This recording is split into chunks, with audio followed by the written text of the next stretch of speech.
Olá, meus caros.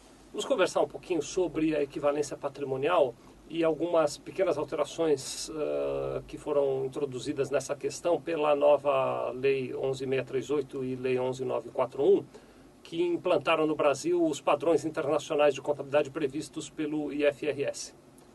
Bom, em linhas gerais, a equivalência patrimonial, é bom que se explique antes de entrar no tema propriamente dito. A equivalência patrimonial consiste em você avaliar investimentos de uma sociedade em outra através da proporção do investimento em relação ao patrimônio líquido da sociedade que recebeu o investimento. Falando num português mais claro, para ficar bem compreensivo. Uma determinada empresa investiu R$1.000 em outra empresa. Comprou cotas, por exemplo, de uma outra empresa, ou comprou ações de uma outra empresa em valor equivalente a R$1.000 em determinada data. Se aqueles R$1.000 representavam 1% do patrimônio da empresa que recebeu o investimento no dia em que ele foi investido, isso quer dizer que eu que investi aqueles R$1.000 tenho 1% do patrimônio líquido daquela empresa que naquela data correspondia a R$1.000. Aquela empresa vai realizando as suas operações de compra, de venda, vai tendo lucro ou vai tendo prejuízo, e o patrimônio líquido daquela empresa sofre mutações. Natural, todas as empresas são assim. Na medida em que você tem mais lucros, o patrimônio dela cresce, na medida em que você tem prejuízos, o patrimônio dela diminui.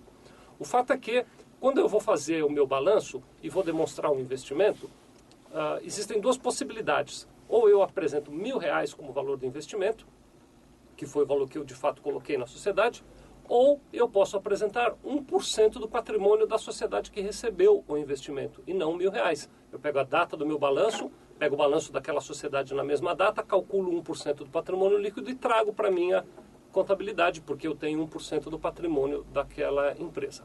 Esta metodologia de não apresentar pelo valor do investimento, ou seja, de R$1.000, mas sim pela proporção que eu tenho do patrimônio líquido da sociedade na qual eu investi, chamada de equivalência patrimonial, é que recentemente sofreu uma pequena alteração.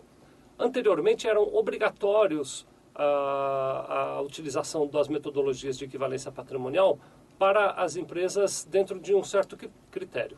Os critérios foram alterados em 2 pontos agora. São obrigatórios que sejam avaliados pelo método de equivalência patrimonial todos os investimentos feitos em sociedades que pertencem ao mesmo grupo, independentemente do percentual ou da forma como esse investimento aconteceu. Anteriormente não era assim, existia um percentual mínimo e uma forma específica, agora não. Se você tem uma empresa e investiu em outra empresa do mesmo grupo, ainda que seja pouco ou muito, não importa, você tem que usar a equivalência patrimonial.